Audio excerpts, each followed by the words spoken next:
ce nouvel épisode, on va t'expliquer qu'Internet, c'est aussi pratique que polluant. Polluant, oui, mais à quel point? En 2017, la consommation énergétique globale du secteur web représentait 7% des émissions mondiales. Un chiffre qui aura très probablement triplé d'ici 2020 selon Greenpeace. Si tu te sens impuissant au vu de ces chiffres grandissants, détrompe-toi, car ton impact est aussi important que celui des multinationales qui gèrent le réseau et les data centers. Par exemple, il est important de savoir que pour envoyer un seul email, ça consomme environ 20 grammes de CO2, plus 6 grammes par destinataire additionnel.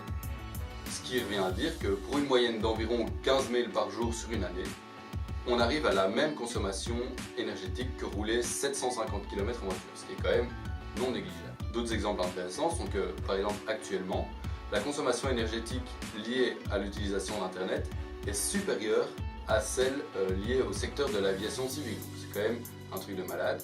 Un autre exemple, en 2030, la consommation énergétique liée à l'utilisation d'Internet serait égale à la consommation énergétique globale, tout secteur confondu, qu'on avait en 2008, ce qui nous montre à quel point c'est un secteur en croissance.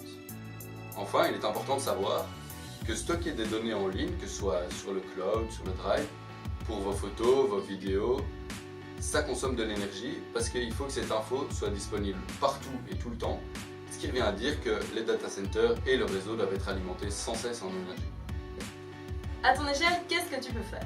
Déjà, tu peux supprimer les mails de ta boîte de réception, pense à tous les spams qui l'infectent. Ensuite, tu peux diminuer le stockage sur le drive, sur le cloud, sur la Dropbox en favorisant le stockage interne sur tes appareils.